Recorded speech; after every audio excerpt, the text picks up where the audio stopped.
Over the last few days, I've had some of the most incredible adventures in the United Arab Emirates.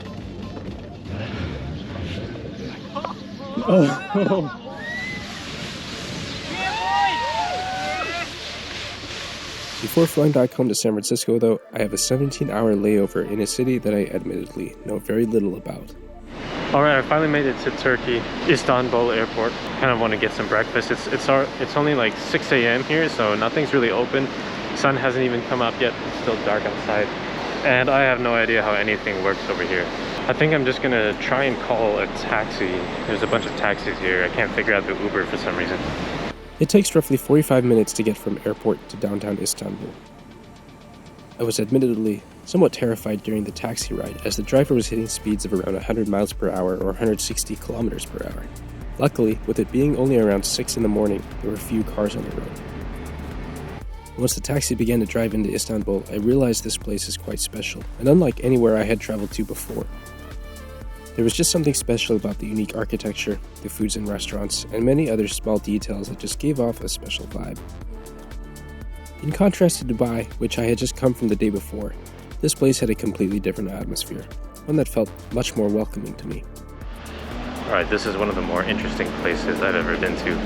There's a cafe up there. I'm going to walk up there in a second, but I want to take a picture of this building behind me over here. Since I had arrived so early in the morning, I came to one of the only cafes that was open at 6 a.m. This place was called the Sirenfirin Bakery. This place is located beside the Galata Tower, which is one of Istanbul's most iconic landmarks. The Galata Tower, originally known as the Christia Turris, or the Tower of Christ, was constructed in 1348 by the Genoese colony in Constantinople, or present-day Istanbul. Back inside the cafe, I asked the owner what he recommended I try for my first meal in Turkey. He gave me a plate of Borak and a cup of traditional Turkish tea. Borak is a family of pastries or pies found in the Balkans, Middle East, and Central Asia. The pastry is made of a thin, flaky dough such as phyllo, with a variety of fillings such as meat, cheese, spinach, or potatoes. I tried both the plain cheese version and one that was filled with what I believe was ham. So another YouTuber, Daniel, I'll link his channel down below in the description. He was telling me that this area used to be a slum. Whatever it was in the past, it looks pretty nice to me now. Unfortunately, my time here is extremely limited. There's so much of this area that I want to go around and explore. It is just incredible. I think this might even beat Montreal, honestly, in terms of my European style city experience. So I've got maybe an hour, 2 hours max before I need to head back to the airport. My goal is kind of to walk all the way to the other side over there. Only now am I realizing that a layover is not long enough to get to know this place. As I walked through the city, there were so many unique things that I saw that I wish I had more time to observe and explore. I did have one goal though, and that was to reach the Grand Bazaar. To get there, I would have to walk about 30 minutes or 2.3 kilometers to reach my target. Let's see what this guy's selling on the street.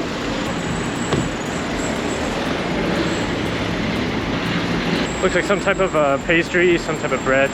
I need to cut down on my carbs. I already had a lot of bread today. There's so many stray cats on the street, stray dogs as well. When I was driving over from the airport, there were several that we saw on the street. And then when you go through the alleyways, there's tons of cats.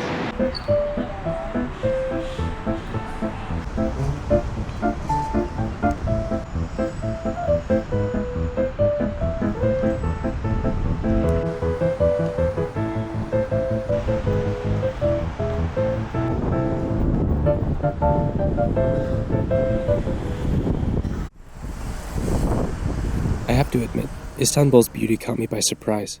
I was not expecting so many incredible sights and views.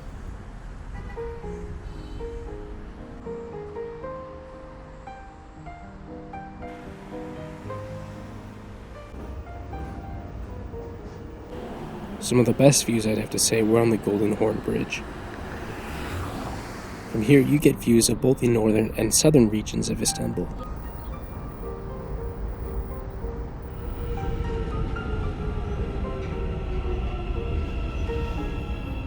After crossing the bridge to the southern part of Istanbul, the city's history as a trade center suddenly becomes evident. Istanbul, historically known as Byzantium and later Constantinople, has long been a major center of trade due to its strategic location at the crossroads of Europe and Asia, as well as its proximity to key waterways. The streets are filled with merchants, offering a whole variety of goods, from spices, sweets, cookware to clothing and fabrics. It seems like you could find anything you wanted along these streets.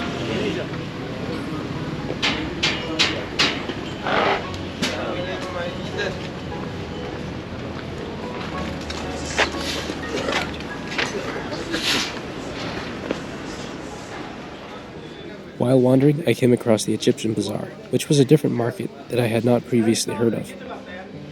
The Egyptian Bazaar was built in 1660 as part of the Yeni Valide Mosque complex. Forgive my pronunciation if that was butchered. The name Egyptian Bazaar is derived from the fact that the market was initially established to finance the expenses of the new mosque and was endowed with revenues from the Ottoman provinces, including Egypt.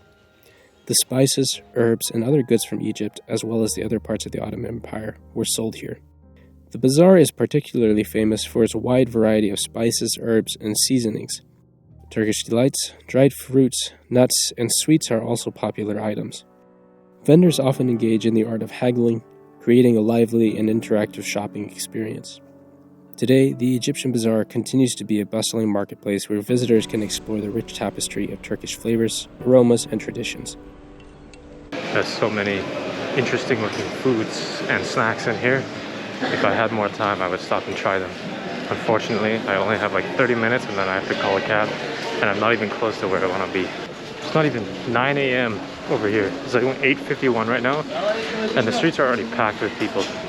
Alright, made it to the Grand Bazaar.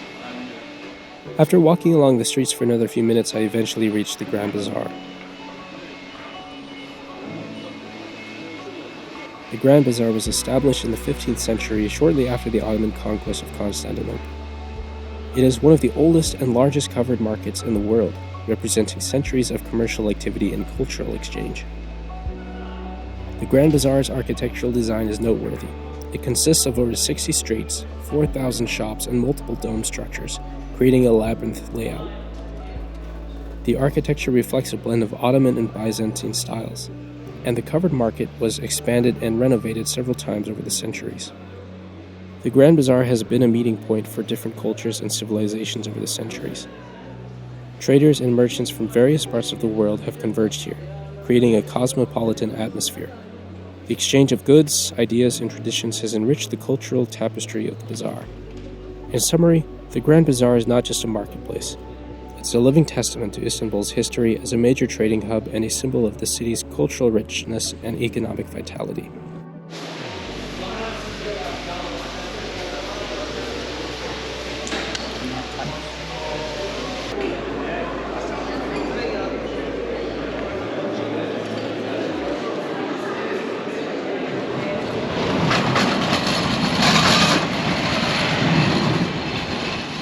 The Grand Bazaar was a lot bigger than I was expecting. Tons of people in there at this early in the morning. There's this one last spot I want to look at. It's got a bunch of people over here taking pictures of it as well, and I think this is one of the mosques.